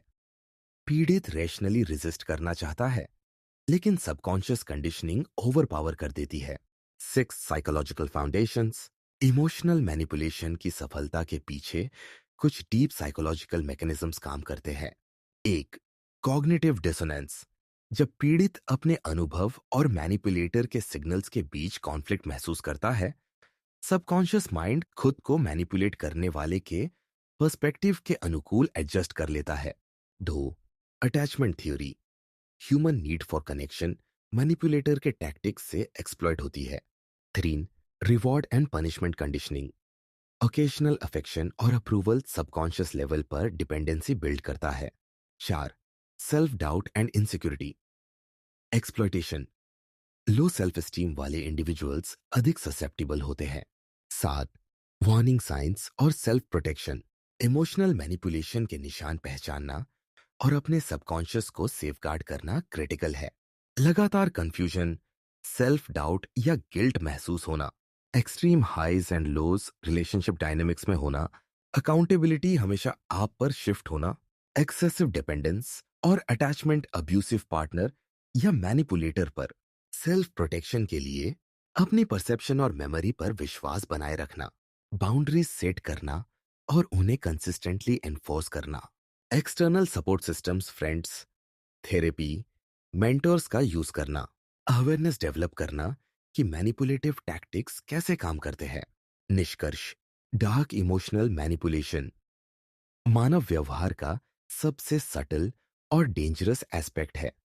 Gaslighting, love bombing, guilt trips, blame shifting और trauma bonding all tactics subconscious level पर काम करती है और पीड़ित की रियलिटी परसेप्शन, इमोशनल स्टेट और डिसीजन मेकिंग को रीशेप करती है। जो व्यक्ति इन टैक्टिक्स को समझता है वह सिर्फ दूसरों को मैनिपुलेट नहीं कर सकता बल्कि अपनी इमोशनल ऑटोनॉमी और साइकोलॉजिकल रिजिलियंस को भी स्ट्रेंथन कर सकता है। इमोशनल मैनिपुलेशन की गहराई और सटल्टी इसे डार्क साइकोलॉजी का एक सबसे पावरफुल टूल बनाती है। इमोशनल मैनिपुलेशन का एसेंस यही है, छिपी हुई साइकोलॉजिकल फोर्सेस का एक्सप्लॉइटेशन करके दूसरे की इमोशंस, डिसीजंस और बिहेवियर को कंट्रोल करना। अवेयरनेस, एनालिसिस और बाउंड्री सेटिंग ही इसे न्यूट्रलाइज करने का वास्तविक उपाय है। Chapter 7, the dark power of silence and non verbal cues. बातचीत केवल शब्दों तक सीमित नहीं होती। डार्क साइकोलॉजी में यह समझना बेहद महत्वपूर्ण है कि नॉन वर्बल क्यूज और साइलेंस का सबकॉन्शियस स्तर पर कितना शक्तिशाली प्रभाव होता है। शब्द हमारी सोच को प्रभावित कर सकते हैं, लेकिन हमारी body language, posture, facial expressions और इवन पॉजेस कई गुना गहरा साइकोलॉजिकल इम्पैक्ट डालती है। इस चैप्टर में हम समझेंगे कि कैसे eye contact, posture, silent intimidation और प्रॉक्सिमिटी का सही प्रयोग करके किसी की सबकॉन्शियस परसेप्शन, कॉन्फिडेंस और डिसीजन मेकिंग को मैनिपुलेट किया जा सकता है। यह वह क्षेत्र है जहां साइलेंस और सटल नॉन वर्बल सिग्नल से कंट्रोल और डोमिनेंस एस्टैब्लिश की जाती है। एक, आई कांटेक्ट एज कंट्रोल, आंखों का साइकोलॉजिकल हथियार।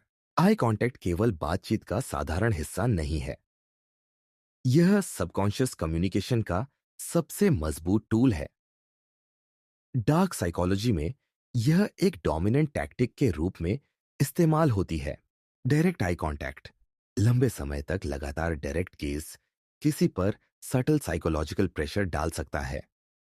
यह सबकॉन्शियस लेवल पर संकेत भेजता है कि आप कॉन्फिडेंट, डोमिनेंट और अटेंटिव हैं। ब्रेकिंग आई कांटेक्ट स्ट्रेटेजिकली, अचानक गेज हटाना या फ्लीटिंग ग्लांस भी मैनिपुलेशन का हिस्सा बन सकता है। यह असुरक्षा और क्यूरियोसिटी उत्पन्न करता है। स्टेयरिंग एज इंटिमिडेशन, अत्यधिक आई कांटेक्ट सबकॉन्शियस फियर ट्रिगर कर सकता है। सामने वाला व्यक्ति आपकी डोमिनेंस और कंट्रोल को महसूस करता है। Eye contact manipulation subconscious perception पर असर डालती है, आपकी बातों की वैलिडिटी और आपके ऑथोरिटी परसेप्शन को यह बिना शब्द बोले रीइंफोर्स करती है। 2. पॉस्चर एंड डोमिनेंस, शरीर का शक्ति प्रदर्शन। ह्यूमन साइकोलॉजी में पॉस्चर और बॉडी लैंग्वेज का सबकॉन्शियस इंपैक्ट बहुत गहरा होता है। डोमिनेंट पॉस्चर से सामने वाला व्यक्ति साइलेंट लेवल पर आपकी अथॉरिटी को रिकॉग्नाइज करता है। Open posture, chest out, shoulders back, arms relaxed, ये कॉन्फिडेंस और पावर का सबकॉन्शियस सिग्नल है। Closed posture, crossed arms, hunched shoulders, ये इनसिक्योरिटी और सबमिसिवनेस का संकेत देता है। Power poses, standing tall with hands on hips या चेयर पर कंफर्टेबली लीन करना सबकॉन्शियस डोमिनेंस महसूस कराता है। डार्क साइकोलॉजी में पॉस्चर का सटल यूज कॉन्फ्रंटेशन, निगोशिएशन या लीडरशिप डायनेमिक्स में किया जाता है। पॉस्चर से सिर्फ डोमिनेंस सिग्नल नहीं होता, बल्कि आप सबकॉन्शियस लेवल पर कॉन्वर्सेशन का फ्रेम भी कंट्रोल कर सकते हैं। 3. साइलेंट इंटिमिडेशन टैक्टिक्स, चुप्पी का साइकोलॉजिकल दबाव। साइलेंस का इस्तेमाल डार्क साइकोलॉजी में सबसे सटल येट पावरफुल टूल माना जाता है। बहुत से लोग अनकंफर्टेबल साइलेंस से बचने के लिए इंपल्सिवली रिएक्ट कर देते हैं, और यही मैनिपुलेटर एक्सप्लॉइट करता है। Pause before response. बातचीत में इंटेंशनल पॉज या डीले सबकॉन्शियस अनसर्टेनिटी पैदा करता है। साइलेंट स्टेयर, किसी के शब्दों पर रिएक्शन देने के बजाय चुप रहना सबकॉन्शियस प्रेशर और एंजाइटी ट्रिगर करता है। मिनिमल वर्बल इनपुट, शब्दों को कम रखना लेकिन प्रेजेंस और गेज से डोमिनेंस सिग्नल करना। साइलेंट इंटिमिडेशन सबकॉन्शियस कंप्लायंस पैदा करती है। यह टैक्टिक वर्बल आर्ग्यूमेंट्स, नेगोशिएशंस और हाई स्टेक्स इंटरैक्शंस में एक्सट्रीम इफेक्टिवनेस दिखाती है। 4. Power of proximity and space, दूरी और नजदीकी का प्रभाव। ह्यूमन सबकॉन्शियस माइंड में प्रॉक्सिमिटी और पर्सनल स्पेस का साइकोलॉजिकल इफेक्ट अत्यधिक होता है। डार्क साइकोलॉजी में यह समझना क्रिटिकल है कि किस डिस्टेंस पर रहकर या कब इन्वेड करके डोमिनेंस और कंट्रोल एस्टेब्लिश किया जा सकता है। क्लोज प्रॉक्सिमिटी, बहुत नजदीकी से इंटरैक्शन सबकॉन्शियस लेवल पर कंट्रोल और सटल इंटिमिडेशन जनरेट करता है। Personal space boundaries, boundaries cross करने से डिस्कंफर्ट और एंजाइटी ट्रिगर होती है, जो मैनिपुलेटर के फेवर में लेवरेज बन जाती है। स्ट्रेटेजिक डिस्टेंस, कभी कभी डिलिबरेट डिस्टेंस बनाना क्यूरियोसिटी और रिस्पेक्ट क्रिएट करता है। प्रॉक्सिमिटी का सबकॉन्शियस इंपैक्ट इतना सटल होता है कि लोग इसे रैशनली एनालाइज नहीं कर पाते। सही टाइमिंग और स्पेशल अवेयरनेस से मैनिपुलेटर कॉन्वर्जेशन और रिलेशनल डायनेमिक्स को अपनी एडवांटेज में बदल सकता है। 5. नॉन वर्बल क्यूज सिनर्जी, चारों तत्वों का संयोजन। Eye contact, posture, silent intimidation और प्रॉक्सिमिटी को अलग अलग देखा जा सकता है, लेकिन इन्हें कंबाइन करने से कंप्लीट सबकॉन्शियस इन्फ्लुएंस बनता है। उदाहरण, मैनिपुलेटर डायरेक्टली स्टेयर करता है, eye contact dominant posture maintain करता है, शॉर्ट कैलकुलेटेड साइलेंस रखता है। Silent intimidation subtle close proximity से डिस्कंफर्ट ट्रिगर करता है। इस कॉम्बिनेशन से सबकॉन्शियस परसेप्शन और डिसीजन मेकिंग पूरी तरह मैनिपुलेटर के फेवर में शिफ्ट हो जाती है। टारगेट अवेयर नहीं होता कि उसकी इंटरनल स्टेट और रिएक्शंस मैनिपुलेट हो रही है। 6. Psychological mechanisms behind non verbal influence. Non verbal cues के प्रभाव को समझना तभी संभव है जब हम उनके सबकॉन्शियस साइकोलॉजिकल मैकेनिज्म्स को देखें। अमिगडाला एक्टिवेशन, आई कांटेक्ट और sudden proximity subconscious fear response trigger करते हैं। मिरर न्यूरॉन्स, डोमिनेंट पोस्चर या confident gestures subconscious mimicry induce कर सकते हैं। कॉग्निटिव लोड, साइलेंस और सटल इंटिमिडेशन का सामना करते समय टारगेट का ब्रेन डिसीजन मेकिंग और रैशनल प्रोसेसिंग पर एक्स्ट्रा लोड फील करता है। Authority heuristics, confident non verbal behaviour subconscious authority signal करता है, जो इंस्टेंट कंप्लायंस इंक्रीज करता है। डार्क साइकोलॉजी में स्किल्ड इंडिविजुअल्स इन मैकेनिज्म्स को नेचुरल तरीके से एक्सप्लॉइट करते हैं, ताकि वर्बल कम्युनिकेशन के बिना ही कंट्रोल और इन्फ्लुएंस एस्टैब्लिश किया जा सके। 7. Practical applications and awareness. Non verbal dark psychology का समझना सिर्फ मैनिपुलेशन के लिए नहीं, बल्कि सेल्फ प्रोटेक्शन के लिए भी जरूरी है। अवेयरनेस, दूसरों के सटल नॉन वर्बल क्यूज पहचानना ताकि सबकॉन्शियस इन्फ्लुएंस का पता चल सके। बाउंड्री सेटिंग, पर्सनल स्पेस और गेज बाउंड्रीज मेंटेन करना। कंट्रोल्ड नॉन वर्बल सिग्नल्स, अपने पोस्चर, आई कांटेक्ट और साइलेंस को अवेयर तरीके से मैनेज करना। Negotiation and leadership, silent dominance और नॉन वर्बल क्यूज का स्ट्रेटेजिक यूज कॉन्वर्जेशन और अथॉरिटी कंट्रोल में मदद करता है। डार्क साइकोलॉजी में यह मास्टरी सबकॉन्शियस लेयर पर इन्फ्लुएंस और डोमिनेंस का मूल आधार है। निष्कर्ष, the dark power of silence and non verbal cues बताती है कि शब्द हमेशा प्राइमरी टूल नहीं होते। Eye contact, posture, silent intimidation और स्पेशल अवेयरनेस सबकॉन्शियस लेयर पर इतनी गहरी इन्फ्लुएंस डालते हैं कि वर्बल आर्ग्यूमेंट्स या पर्सुएशन की आवश्यकता भी नहीं पड़ती। नॉन वर्बल डार्क साइकोलॉजी का एसेंस यही है। छोटे सटल सिग्नल्स और स्ट्रेटेजिक साइलेंस से सबकॉन्शियस परसेप्शन, कॉन्फिडेंस और डिसीजन मेकिंग को मैनिपुलेट करना। अवेयरनेस और डिलिबरेट कंट्रोल से आप न केवल अपने सबकॉन्शियस इंपैक्ट को मैनेज कर सकते हैं, बल्कि दूसरों के सबकॉन्शियस इन्फ्लुएंस को भी न्यूट्रलाइज कर सकते हैं।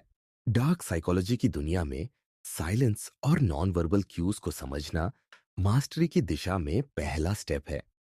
यह चैप्टर आपको सबकॉन्शियस डायनामिक्स को पढ़ने और कंट्रोल करने की क्षमता देता है, जिससे आप हर इंटरेक्शन में अधिक पावरफुल और अवेयर बन सकते हैं।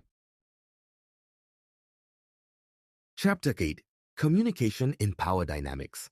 मानव समाज में हर इंटरैक्शन में सटल पावर डायनामिक्स काम करती है। डार्क साइकोलॉजी में पावर कम्युनिकेशन वह क्षेत्र है जिसमें व्यक्ति केवल शब्दों से नहीं, बल्कि अपने ओवरऑल प्रेजेंस, वर्बल और नॉन वर्बल स्ट्रैटेजीज के माध्यम से डोमिनेंस, अथॉरिटी और इन्फ्लुएंस एस्टैब्लिश करता है। यह चैप्टर आपको बताएगा कि कैसे अथॉरिटी और obedience triggers, charisma as a psychological weapon, social hierarchy और लीडरशिप कम्युनिकेशन पैटर्न्स को मैनिपुलेट करके सबकॉन्शियस कंप्लायंस और कंट्रोल बनाया जा सकता है। पावर डायनेमिक्स केवल फॉर्मल सेटिंग्स जैसे ऑफिस या पॉलिटिकल अरीना में ही नहीं, बल्कि इंटरपर्सनल रिलेशनशिप्स, सोशल इंटरैक्शंस और नेगोशिएशन सिचुएशंस में भी परवेसिव होती है। एक, अथॉरिटी एंड ओबीडियंस ट्रिगर्स, शक्ति के सबकॉन्शियस संकेत। साइकोलॉजी में अथॉरिटी ट्रिगर्स सबकॉन्शियस लेवल पर इंस्टेंट कंप्लायंस जनरेट करते हैं। ह्यूमन माइंड एवोल्यूशन से कंडीशनड है कि हायर अथॉरिटी या परसीव्ड कॉम्पिटेंस वाले व्यक्ति के सिग्नल्स को फॉलो किया जाए। Verbal signals of authority, clear, concise, confident tone, imperatives और directive language. Non verbal reinforcement, dominant posture, confident gestures और sustained eye contact subconscious obedience trigger करते हैं। Symbols and artefacts, uniforms, titles, awards और environment cues जैसे office hierarchy subconsciously authority signal करते हैं। Dark psychology में authority triggers exploit करने से लोग बिना रैशनल क्वेश्चनिंग के डायरेक्टिव्स फॉलो कर लेते हैं। मिलग्रम एक्सपेरिमेंट जैसी स्टडीज भी यह दिखाती है कि सही अथॉरिटी क्यूज से इंडिविजुअल्स एक्सट्रीम ओबीडियंस तक पहुंच सकते हैं। सबकॉन्शियस में ओबीडियंस का रूट एक सर्वाइवल मैकेनिज्म है। हम एवोल्यूशनरीली कंडीशनड हैं कि हायर स्टेटस इंडिविजुअल्स की क्यूज को रिस्पेक्ट और फॉलो करें, ताकि कॉन्फ्लिक्ट अवॉइड हो और ग्रुप कोहिजन मेंटेन रहे। मैनिपुलेटर्स इस इंस्टिंक्ट को एक्सप्लॉइट करते हैं। दो, charisma as a psychological weapon, आकर्षण और इन्फ्लुएंस। कैरिज्मा केवल पर्सनल चार्म या लाइकेबिलिटी नहीं है, यह एक साइकोलॉजिकल वेपन है। कैरिस्मेटिक इंडिविजुअल्स सबकॉन्शियस लेवल पर लोगों की अटेंशन, ट्रस्ट और कंप्लायंस कैप्चर कर लेते हैं। Vocal charisma, tonal modulation, pacing और सटल पॉजेस का इस्तेमाल लिसनर्स को इमोशनली एंगेज करने के लिए किया जाता है। Behavioural charisma, confident gestures, open posture, mirroring और माइक्रो एक्सप्रेशन से सबकॉन्शियस रपोर बनता है। Emotional magnetism, story telling, humour और एम्पैथी के सटल क्यूज से इमोशनल हुक्स जनरेट होते हैं। डार्क साइकोलॉजी में कैरिज्मा का यूज इन्फ्लुएंस, पर्सुएशन और पावर डायनेमिक्स में किया जाता है।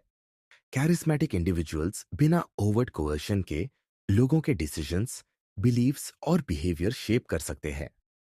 सबकॉन्शियस माइंड उनके सिग्नल्स को अथॉरिटी और ट्रस्टवर्दीनेस के साथ एसोसिएट कर लेता है। कैरिज्मा का सबसे बड़ा फायदा यह है कि यह रैशनल रेजिस्टेंस बाईपास कर देता है।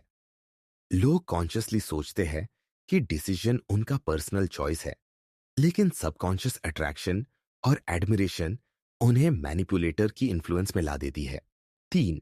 सोशल हायरार्की इन कम्युनिकेशन, सामाजिक पदक्रम का प्रभाव।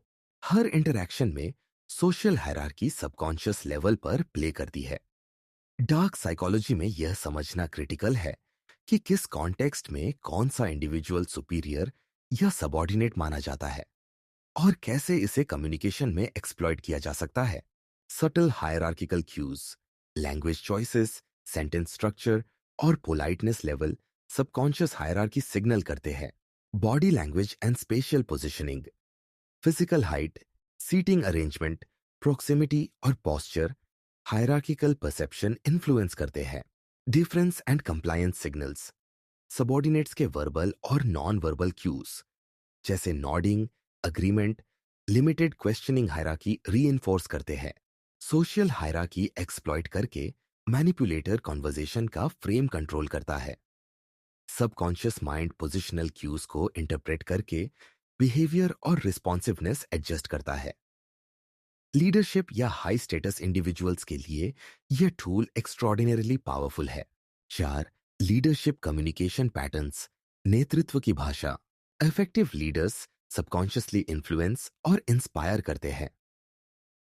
Leadership communication patterns dark psychology में इंसाइट देती है कि कैसे वर्बल और नॉन वर्बल स्ट्रेटजीज का इस्तेमाल करके कंप्लायंस, मोटिवेशन और अथॉरिटी एस्टैब्लिश किया जा सकता है।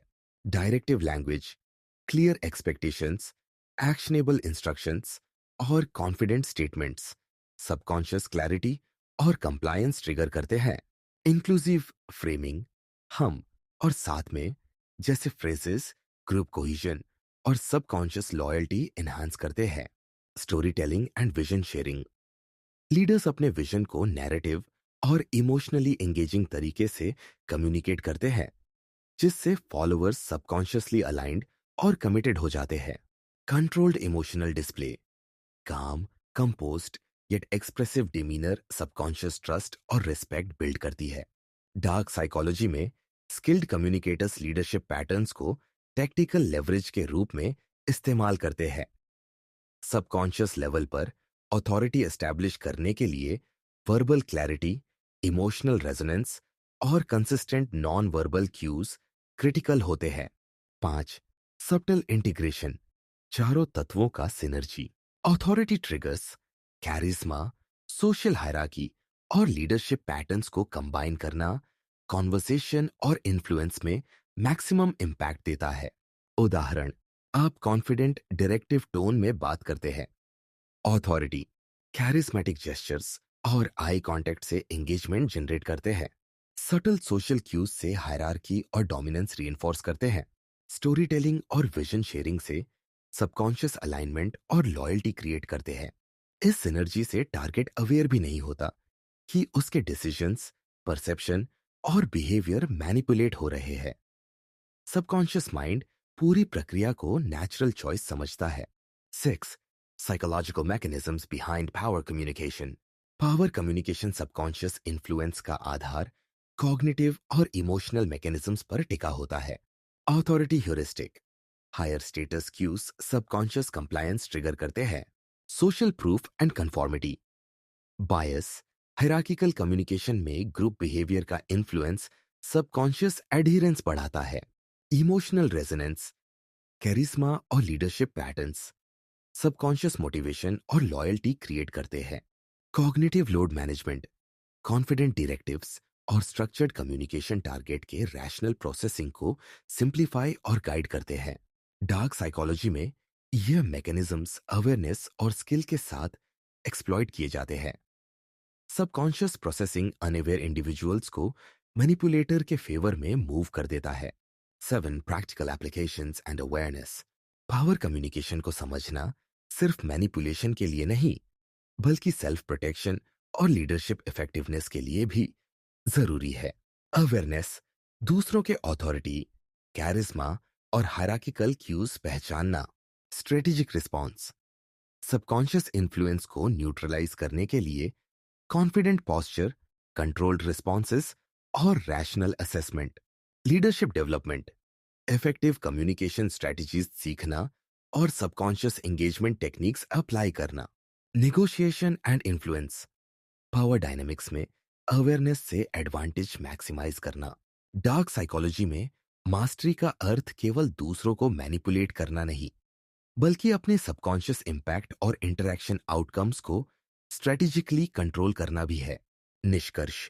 कम्युनिकेशन इन पावर डायनेमिक्स यह स्पष्ट करती है कि हर इंटरैक्शन में अथॉरिटी, कैरिज्मा, सोशल हायरार्की और लीडरशिप पैटर्न्स सबकॉन्शियस इन्फ्लुएंस और कंप्लायंस क्रिएट करते हैं।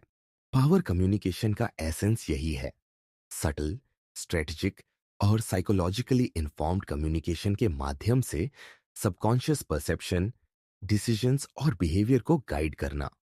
अवेयरनेस, मास्टरी और डिलिबरेट एप्लीकेशन से आप केवल मैनिपुलेटर नहीं बनते, बल्कि हर इंटरैक्शन में मोर इफेक्टिव, कॉन्फिडेंट और स्ट्रेटेजिकली अलाइंड बनते हैं। डार्क साइकोलॉजी की दुनिया में यह चैप्टर सबकॉन्शियस इन्फ्लुएंस और लीडरशिप मास्टरी की दिशा में एक महत्वपूर्ण स्टेपिंग स्टोन है। Chapter 9, advanced frame warfare. हर बातचीत, चर्चा या डिबेट में शब्दों से अधिक शक्तिशाली होता है फ्रेम। डार्क साइकोलॉजी में फ्रेम केवल पर्सपेक्टिव या ओपिनियन नहीं है, यह एक सटल साइकोलॉजिकल स्ट्रक्चर है जो परसेप्शन, इंटरप्रिटेशन और डिसीजन मेकिंग को गाइड करता है।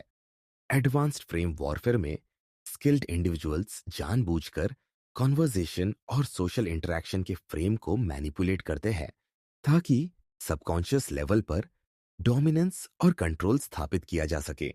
यह चैप्टर आपको बताएगा कि कैसे reframing techniques, breaking someone's frame, group dynamics control और साइकोलॉजिकल डोमिनेंस इन डिबेट्स का इस्तेमाल करके आप कॉन्वर्सेशनल बैटलफील्ड में सुपीरियर स्थिति हासिल कर सकते हैं। केक, रिफ्रेमिंग टेक्निक्स, दृष्टिकोण बदलना। रिफ्रेमिंग एक ऐसी टेक्निक है जिसमें किसी घटना, विचार या आर्ग्यूमेंट को नया पर्सपेक्टिव देकर उसकी मीनिंग और इम्पैक्ट बदल दी जाती है। यह सबकॉन्शियस परसेप्शन को मैनिपुलेट करने का सबसे सटल और पावरफुल तरीका है। Positive to negative reframe. किसी व्यक्ति के एडवांटेज को डिसएडवांटेज में बदलना। उदाहरण के लिए, अगर कोई कहता है मैंने प्रोजेक्ट जल्दी कंप्लीट किया, तो आप रिफ्रेम कर सकते हैं, शायद जल्दी करने की वजह से डिटेल ओवरलुक हो गया, जिससे सबकॉन्शियस सेल्फ डाउट उत्पन्न होता है। Negative to positive reframe. किसी नेगेटिव क्रिटिसिज्म या सिचुएशन को अपने फेवर में टर्न करना। यह परसेप्शन को रीसेट करता है और डोमिनेंस एस्टैब्लिश करता है। Contextual reframing. आर्ग्यूमेंट या डिस्कशन के कॉन्टेक्स्ट को सटली बदलना ताकि सामने वाला अपने ओरिजिनल फ्रेम में लॉक न रह सके। रिफ्रेमिंग सबकॉन्शियस लेवल पर अवेयरनेस क्रिएट करता है कि रियलिटी हमेशा फ्लूइड है। स्किल्ड मैनिपुलेटर इसे स्ट्रैटेजिक लेवरेज के रूप में उपयोग करता है ताकि दूसरों की थिंकिंग और बिहेवियर अपने फेवर में शिफ्ट हो। 2. Breaking someone's frame. फ्रेम को तोड़ना। जब कोई अपनी सोच या आर्ग्यूमेंट में फिक्सेटेड होता है, तो उसे मैनिपुलेट करना मुश्किल हो जाता है। फ्रेम ब्रेकिंग इसी चैलेंज का सॉल्यूशन है। डार्क साइकोलॉजी में यह टैक्टिक कॉन्वर्जेशन में डोमिनेंस और कंट्रोल सुनिश्चित करती है। Contradictory evidence. सामने वाले की लॉजिक या बिलीफ में छोटे कॉन्ट्रडिक्शंस हाईलाइट करना। यह सबकॉन्शियस डाउट और इनसिक्योरिटी ट्रिगर करता है। Subtle questioning. डायरेक्ट कॉन्फ्रंटेशन की बजाय स्ट्रेटेजिक क्वेश्चंस पूछना, जिससे सामने वाला अपने फ्रेम पर डाउट करने लगे। Emotional provocation. Minor emotional triggers का उपयोग करके रैशनल फ्रेम कोलैप्स करना। रीडायरेक्शन। आर्ग्यूमेंट को नए पर्सपेक्टिव में शिफ्ट करना ताकि ओरिजिनल फ्रेम लूज हो जाए। फ्रेम ब्रेकिंग सबकॉन्शियस लेवल पर कंफ्यूजन और डिपेंडेंसी उत्पन्न करता है। टारगेट रैशनली रेजिस्ट करने की कोशिश करता है, लेकिन सबकॉन्शियस परसेप्शन ग्रेजुअली मैनिपुलेटर के फेवर में शिफ्ट हो जाती है। 3. Controlling group dynamics. समूह में नियंत्रण। फ्रेम वॉरफेयर केवल व्यक्तिगत इंटरैक्शन तक सीमित नहीं है। ग्रुप डायनेमिक्स में यह मास्टरी और भी क्रिटिकल हो जाती है। डार्क साइकोलॉजी में स्किल्ड इंडिविजुअल्स जानते हैं कि कैसे ग्रुप के परसेप्शन और अलाइनमेंट को सटली मैनिपुलेट किया जाए। एस्टेब्लिशिंग डोमिनेंट फ्रेम अर्ली, किसी डिस्कशन की शुरुआत में डोमिनेंट पर्सपेक्टिव स्थापित करना। इससे ग्रुप का सबकॉन्शियस अलाइनमेंट उसी फ्रेम के फेवर में होता है। Subtle peer influence, influential members को लेवरेज करना ताकि उनकी ओपिनियन सबकॉन्शियसली अन्य लोगों को गाइड करे। कॉन्सेंसस फ्रेमिंग, समूह में अग्रीमेंट और अलाइनमेंट दिखाना ताकि डिसेंटिंग वॉइसेस नेचुरली कंफॉर्म करें। माइक्रो रीइंफोर्समेंट, छोटे रीइंफोर्समेंट और एक्नॉलेजमेंट से ग्रुप का परसेप्शन कंटिन्यूअसली फ्रेम के फेवर में शेप करना। ग्रुप डायनामिक्स में frame control subconscious herd mentality और सोशल कन्फॉर्मिटी बायसीज एक्सप्लॉइट करता है। स्किल्ड मैनिपुलेटर डिस्कशंस, निगोशिएशंस या डिबेट्स में डोमिनेंस एफर्टलेसली अचीव कर सकता है। 4. साइकोलॉजिकल डोमिनेंस इन डिबेट्स, मनोवैज्ञानिक श्रेष्ठता, सटल एंकरिंग, की पॉइंट्स को बार बार सबकॉन्शियस हाईलाइट करना ताकि ऑडियंस या ओपोनेंट उनकी वैलिडिटी इंटरनली एक्सेप्ट करे। Confidence signals, vocal tone, pauses और जेस्चर्स सबकॉन्शियस अथॉरिटी और डोमिनेंस सिग्नल करते हैं। डिफ्लेक्शन टेक्निक्स, ओपोनेंट के पॉइंट्स को डायरेक्टली कन्फ्रंट करने के बजाय सटली रीडायरेक्ट करना जिससे उनकी फ्रेम वीकन हो जाए। साइकोलॉजिकल डोमिनेंस डिबेट्स में सबकॉन्शियस कंप्लायंस और परसेप्शन अलाइनमेंट सुनिश्चित करता है। स्किल्ड मैनिपुलेटर वर्बल आर्ग्यूमेंट से अधिक परसेप्शन मैनिपुलेशन पर फोकस करता है। 5. सटल इंटीग्रेशन, चारों टेक्टिक्स का synergy, reframing, frame breaking, group control और डिबेट डोमिनेंस। ये चारों टैक्टिक्स इंडिविजुअली पावरफुल हैं, लेकिन इन्हें स्ट्रेटेजिकली कंबाइन करना एडवांस्ड फ्रेम वॉरफेयर में मास्टरी का प्रतीक है। उदाहरण, डिस्कशन की शुरुआत में डोमिनेंट फ्रेम एस्टैब्लिश करना। ग्रुप डायनेमिक्स, ओपोनेंट के फ्रेम को सटली चैलेंज और ब्रेक करना। फ्रेम ब्रेकिंग, ऑडियंस या ग्रुप के सबकॉन्शियस अलाइनमेंट को रीइंफोर्स करना। रिफ्रेमिंग प्लस कंसेंसस, डिबेट में कॉन्फिडेंट नैरेटिव और एंकरिंग से साइकोलॉजिकल डोमिनेंस बनाए रखना। इस सिनर्जी से सबकॉन्शियस परसेप्शन पूरी तरह मैनिपुलेटर के फेवर में शिफ्ट हो जाती है। टारगेट रैशनली अवेयर भी हो सकता है, लेकिन सबकॉन्शियस लेवल पर इन्फ्लुएंस इरिवर्सिबल होता है। 6. Psychological mechanisms behind frame warfare, frame warfare subconscious influence के कई डीप साइकोलॉजिकल मैकेनिज्म्स पर आधारित है। Cognitive bias exploitation, confirmation bias, authority bias और एंकरिंग बायसेस को फ्रेम मैनिपुलेशन में यूज करना। Subconscious consistency drive, once someone commits to a frame, subconscious consistency drive उन्हें उसी अलाइनमेंट में लॉक कर देता है। इमोशनल रेजोनेंस, रिफ्रेमिंग और नैरेटिव कंट्रोल से इमोशन ड्रिवन कंप्लायंस एनहांस होती है। Social proof and conformity, group control में सोशल क्यूज एक्सप्लॉइट करना सबकॉन्शियस अलाइनमेंट मैक्सिमाइज करता है। डार्क साइकोलॉजी में यह मैकेनिज्म्स नेचुरल और इनविजिबल तरीके से एक्सप्लॉइट किए जाते हैं ताकि वर्बल डोमिनेंस के बिना भी सबकॉन्शियस कंप्लायंस अचीव हो। 7. Practical applications and awareness, advanced frame warfare को समझना सिर्फ मैनिपुलेशन के लिए नहीं, बल्कि सेल्फ प्रोटेक्शन और स्ट्रेटेजिक कम्युनिकेशन के लिए भी क्रिटिकल है। अवेयरनेस, दूसरों के डोमिनेंट फ्रेम्स और मैनिपुलेटिव टैक्टिक्स पहचानना।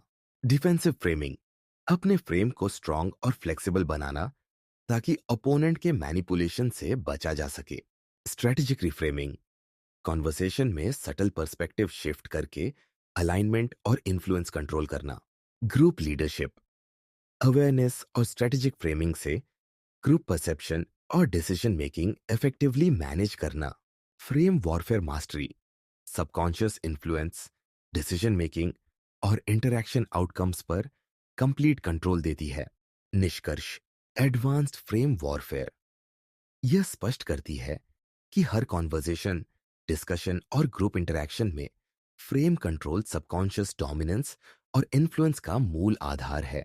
फ्रेम वॉरफेयर का एसेंस यही है, रिफ्रेमिंग, ब्रेकिंग, ग्रुप कंट्रोल और डिबेट डोमिनेंस के माध्यम से सबकॉन्शियस परसेप्शन और बिहेवियर को स्ट्रेटेजिकली मैनिपुलेट करना। अवेयरनेस, डिलिबरेट एप्लीकेशन, और स्ट्रेटेजिक सिनर्जी से आप न केवल मैनिपुलेटर बन सकते हैं, बल्कि हर इंटरैक्शन में मोर पावरफुल, अवेयर और साइकोलॉजिकली डोमिनेंट बन सकते हैं। डार्क साइकोलॉजी की दुनिया में यह चैप्टर सबकॉन्शियस मैनिपुलेशन और कॉन्वर्जेशनल मास्टरी की दिशा में एक क्रिटिकल स्टेप है। फ्रेम को पढ़ना, कंट्रोल करना और डिफेंड करना मास्टरी की सबसे रिफाइंड स्किल मानी जाती है। Chapter 10, defence and liberation from manipulation. Dark psychology में मैनिपुलेशन की गहराई इतनी होती है कि अक्सर व्यक्ति खुद को ट्रैप्ड महसूस करता है। लेकिन जैसे ही आप सबकॉन्शियस डायनामिक्स और मैनिपुलेशन टैक्टिक्स को समझते हैं, आप अपने आप को प्रोटेक्ट कर सकते हैं। Defence and liberation from manipulation सिर्फ रिएक्टिव नहीं, बल्कि प्रोएक्टिव प्रक्रिया है, जिसमें अवेयरनेस, इमोशनल रेजिलियंस और स्ट्रेटेजिक थिंकिंग का इंटीग्रेशन होता है। इस चैप्टर में हम जानेंगे कि कैसे मैनिपुलेशन को अर्ली डिटेक्ट करें, इमोशनल इम्यूनिटी बनाएं, क्रिटिकल थिंकिंग का यूज आर्मर की तरह करें, अपना फ्रेम रिक्लेम करें और अल्टीमेटली अनमैनिपुलेटेबल बने। ये वह अंतिम मास्टरी है जो डार्क साइकोलॉजी में साइकोलॉजिकल ऑटोनॉमी और फ्रीडम सुनिश्चित करती है। एक, how to detect manipulation. Early, शुरुआती चेतावनी संकेत। मैनिपुलेशन अक्सर सटल और सबकॉन्शियस होती है, इसीलिए अर्ली डिटेक्शन क्रिटिकल है। यह अवेयरनेस सबकॉन्शियस कंप्लायंस को प्रिवेंट करती है और रैशनल डिसीजन मेकिंग को रिस्टोर करती है। बिहेवियरल रेड फ्लैग्स, बार बार guilt trips, blame shifting, inconsistent statements और सटल डिस्टॉर्शंस। इमोशनल सिग्नल्स, अत्यधिक एंजाइटी, कंफ्यूजन, सेल्फ डाउट या लगातार डिस्कंफर्ट महसूस होना।